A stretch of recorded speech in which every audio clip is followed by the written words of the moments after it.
These are Cherry MX2A Black switches. I have these for a while to lube and give back to a friend, and I thought I'd make a quick video. These are an updated version of Cherry's Hyperglide switches. The MX2As have this barrel-shaped spring and a ton of lube around the base of the housing to prevent spring ping. The MX2As also have a little less scratch than the current Hyperglide versions, with a tiny bit of lube on the leaf. At the very least, you won't have to replace the spring or even lube it just to get rid of the pinging. Here's a quick comparison of the scratch sound of the stock MX Blacks and stock MX2As.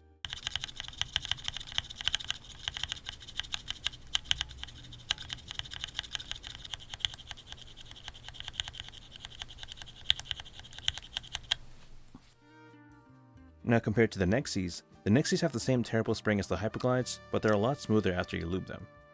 I don't have any stock Nixies on hand, but after lubing the MX2As the same way I lubed my Nixies are a lot smoother. The Nixies still have a little bit of scratch, but it's higher pitched compared to the Hyperglides or the MX2As. But the sound of the Nixies is also higher pitched due to the different top housing. And now here's a sound test.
If you like MX Blacks but usually lube them, I think you'll like the MX2As because they're smoother, don't have spring ping, and the housing is also tighter on these.